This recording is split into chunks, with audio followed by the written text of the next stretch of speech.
ये सरकार जो है पीडीए से इतना घबरा गई है, इतना बौखला गए हैं ये लोग कि इनके पास कोई काम दिखाने को नहीं है। एक विशेष समुदाय के लोगों को टारगेट कर रही है सरकार, बुलडोजर की बात कर रही है सरकार। बुलडोज़र अभी एक संभल की मस्जिद पर चलाया, बीच में इन सब चीज़ों पर सुप्रीम कोर्ट ने रोक लगा दी थी और ये अपनी कब्र खुद खोद रहे हैं। इनको ये हमारी जनता इस 27 में सबक सिखाने का काम करेगी। आजम खान साहब अब रिहा हुए, इरफान सोलंकी जेल में थे। ये नेता जो है, क्योंकि ये पार्टी के एक मजबूत पिलर, और 24 में हमने इन्हें दिखाया है और 27 में तो इन्हें ऐसा सबक सिखाएंगे कि ये याद करेंगे। नमस्कार, स्वागत है आपका न्यूज 80 पर। मैं हूं आपके साथ राहुल राणा। 2027 विधानसभा चुनाव से पहले उत्तर प्रदेश में तमाम मुद्दे सियासी चर्चाओं में है और सियासत में निशाने पर है एक विशेष समुदाय। आई लव मोहम्मद मुद्दा हो या संभल की घटना हो या फिर तमाम वो मुद्दे जो इस वक्त विपक्ष पर कटाक्ष के तौर पर सरकार के लोग कर रहे हैं। मेरे साथ है तमाम बातचीत करने के लिए इकरा हसन जी, समाजवादी पार्टी से कैराना से सांसद है। सबसे पहले आपका स्वागत मैडम। जी धन्यवाद। आप आई लव मोहम्मद पोस्टर को लेकर विवाद हुआ, बरेली से लेकर कानपुर तक तनाव, कैसे देखते हैं आप इस मामले को? देखिए, ये एक बेफिजूल के मुद्दे को उठाया जा रहा है। आई लव मोहम्मद में कोई ऐसी अभद्र बात नहीं है जिससे किसी को भी आपत्ति हो। आई लव श्री राम या आई लव कृष्णा कोई लिखेगा, उससे अगर मुस्लिम समुदाय के किसी व्यक्ति को आपत्ति है तो ये उनकी बेवकूफ़ी है।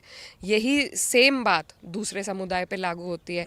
अगर मेरे सांस लेने से भी अगर अब दिक्कत होने लगी तो ये तो सरासर जो सरकार है उनकी द्वेष भावना से ये मामला चल रहा है, क्योंकि ये सरकार जो है पीडीए से इतना घबरा गई है, इतना बौखला गए हैं ये लोग कि इनके पास कोई काम दिखाने को नहीं है कि इन्होंने इन 10-11 साल में क्या किया है।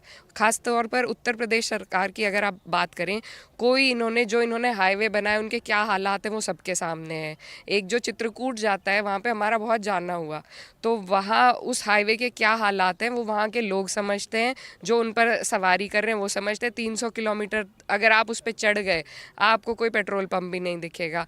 तो पता नहीं किस हिसाब से ये प्रदेश में विकास का कार्य कर रहे हैं।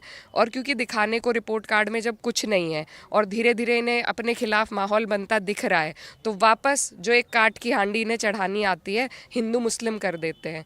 तो ये एक सिर्फ पैगंबर मोहम्मद साहब एक ऐसे व्यक्ति रहे हैं जिनको दुनिया भर में जिन्हें माना जाता है, जिन्होंने सबको पीस का संदेश दिया है। ऐसे व्यक्ति के लिए अगर कोई प्यार के संदेश दे रहा है तो उसमें क्या किसी को आपत्ति होनी चाहिए? ये सरकार ना तो कानून व्यवस्था चलाने जानती है और ना ये संविधान को समझते हैं।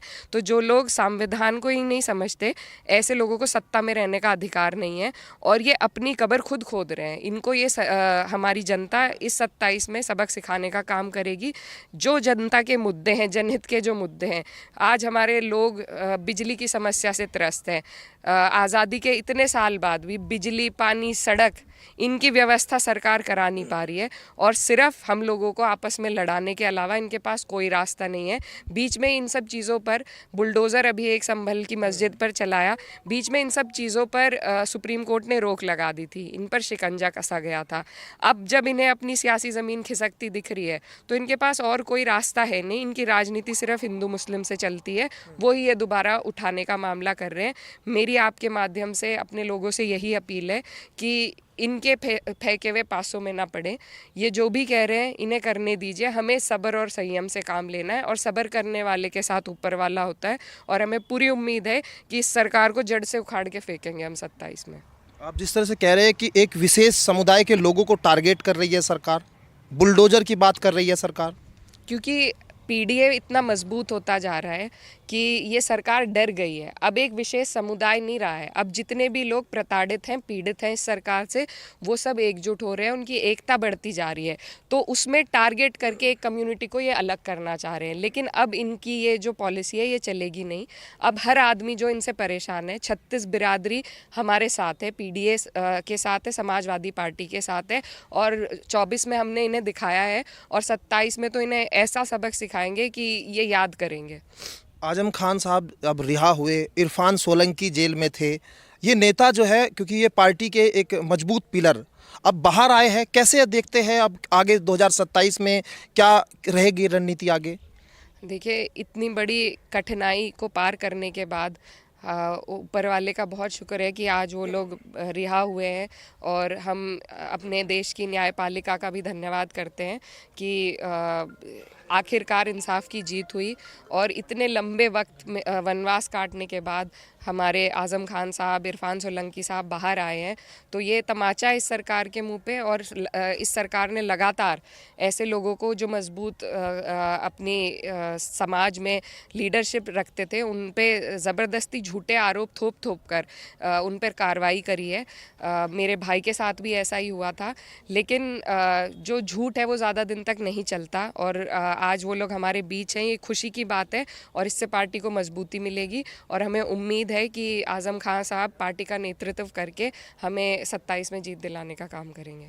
आप कैराना से सांसद हैं और शामली जिले में केंद्रीय विद्यालय की औपचारिक घोषणा हुई और इसका श्रेय राष्ट्रीय लोकदल ने लिया। आपने भी अपनी स्पीच में कहा था केंद्रीय विद्यालय की मांग की थी। जी, देखिए, एक क्षेत्र से कई जनप्रतिनिधि इलेक्ट होते हैं, उसमें सांसद हैं, विधायक हैं, और ज़िला पंचायत सदस्य होते हैं, प्रमुख हैं, प्रधान हैं। सभी लोग अपने क्षेत्र के विकास के लिए प्रयास करते हैं, और मेरी जो मेडन स्पीच थी पार्लियामेंट में वो शिक्षा के ऊपर थी, और उसमें मैंने मांग उठाई थी माँ शाकुंभरी देवी यूनिवर्सिटी के लिए फ़ंड्स की, यहाँ पर केंद्रीय विद्यालय की, एक यहाँ पर डिग्री कॉलेज की महिलाओं के लिए। तो तमाम मांगे हमने उठाई हैं। हमने भी धर्मेंद्र प्रधान जी से भी मेरी मुलाकात हुई थी, उनसे भी उन्हें भी अवगत कराया था अपनी मांगों से। तो मेरे प्रयास से हुआ हो या जयंत जी के प्रयास से हुआ हो, हमारे क्षेत्र का भला होना चाहिए, और हमें इस बात की खुशी है कि हमारे क्षेत्र में काम हो रहा है। तो बस यही बधाई का पात्र हमारी जनता है कि उन्होंने मुझे मौका दिया, और जो मौका मुझे दिया उसका मैंने फ़ायदा उठाते हुए अपने क्षेत्र की जो जायज़ डिमांड है वो रखी। एक बलवे के चौराहे की मांग थी, वहाँ पर ब्लैक स्पॉट था, वहाँ पर 9 ब्लैक स्पॉट उधर पाए गए थे। कई बार हमारी NHAI के अधिकारियों से मीटिंग हुई इस संबंध में। मैंने गडकरी जी से मुलाकात करी, उन्हें अवगत कराया, और अब उसके फलस्वरूप ये हुआ है कि वहाँ पर एक ओवरब्रिज के लिए उन्होंने प्रस्ताव पारित किया है। तो उम्मीद है जल्द से जल्द वो भी कार्य और केंद्रीय विद्यालय का भी कार्य होगा। कई नेता कहते थे कि नेता बदल जाते लेकिन जनता रहती है, देश रहना चाहिए। तो काम होना चाहिए और देश आगे बढ़ना चाहिए। श्रेय जो ले रहे हैं वो लेते रहें, जो जनता जानती है कि कौन काम कर रहा है और कौन नहीं। क्योंकि श्रेय की राजनीति होती है हमेशा। 27 में चुनाव है, और आप लोग भी कहेंगे कि हमने, हमारे कहने से जो है केंद्रीय विद्यालय मिल रहा। उधर रालोद के लोग कहेंगे कि हमने पत्र लिखा था। ये मतलब इसका जनता से है। बिल्कुल, देखिए, जनता समझदार है, और जनता सब चीज़ों से अवगत रहती है कि किसने क्या करा है और कौन कितना कर पा रहा है, और किसकी कितनी हद और सीमाएं हैं। अगर मेरा कार्यभार केंद्र सरकार से संबंधित है तो वहाँ की योजनाओं में हमारा भी प्रयास है। जो राज्य के योजनाएं आती हैं उसमें यहाँ के विधायकों का योगदान रहता है, उसमें कोई दो राय नहीं है। तो केंद्र के कार्यभार में भी अगर, जबकि ये रिकॉर्डेड है, वीडियो है, इसका प्रूफ है, सब कुछ है, तो वो जनता समझदार है, मुझे कुछ कहने की ज़रूरत नहीं है, वो अपने आप इसका निर्णय लेंगे। आपका इशारा इस ओर है कि भाई केंद्र के जो कार्य सांसद उठाते हैं और राज्य के जो कार्य है वो विधानसभा में उठाए, यानी जो केंद्रीय विद्यालय है इसमें आपका अहम रोल आप भी मानती है? देखिए, मैं कुछ नहीं अपने मुंह से कहना चाहती। मुझे जो मौका मिला था उसमें मैंने, क्योंकि ये मेरे क्षेत्र की एक जायज़ डिमांड थी, मैंने रखी थी। अब वो आज वो जायज़ डिमांड पूरी हो रही है, तो इस बात की मुझे खुशी है। बाकी जो इसका इस ओछी राजनीति में मैं पढ़ना नहीं चाहती। काम होना चाहिए हमारे क्षेत्र में, और काम हो रहा है, उसमें हमारा भी योगदान है। शुक्रिया बातचीत करने के लिए। और सांसद कैराना से इकरा हसन जी साफ तौर पर निशाना तो नहीं साध रही, लेकिन ये भी जरूर कहते हुए दिखाई दे रही है कि जो केंद्र के काम है उनका भी इस पूरे केंद्रीय विद्यालय में योगदान, और उत्तर प्रदेश की राजनीति को लेकर भी उन्होंने सरकार पर निशाना साधा। मेरे सहयोगी गौरव राठी के साथ मैं राहुल राणा।